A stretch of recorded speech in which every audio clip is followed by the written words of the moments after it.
Yan, kagigising lang natin.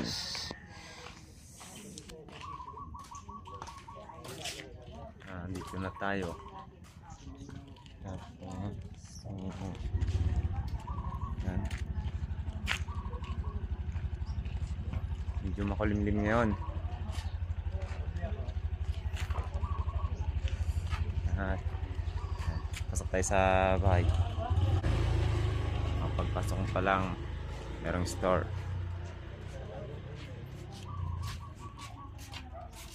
Tapos, yan ang mga marites. Ayan o. May tao. Ano be? Tulog pa si Diday. Oh. Yan. Busy na. Tipla ka na kayo, mag-ano muna ka. Tanan. Ang bituan. CR. Gusto natin yung magandang CR dito. Ang ganda ng view doon sa may sa amin. Wow.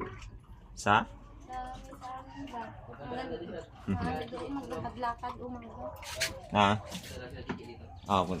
Yung motor niya lang lang yung ano namin mo. Oh.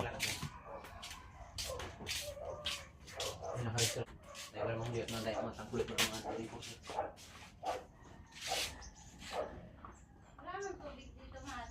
Tapos, yan si...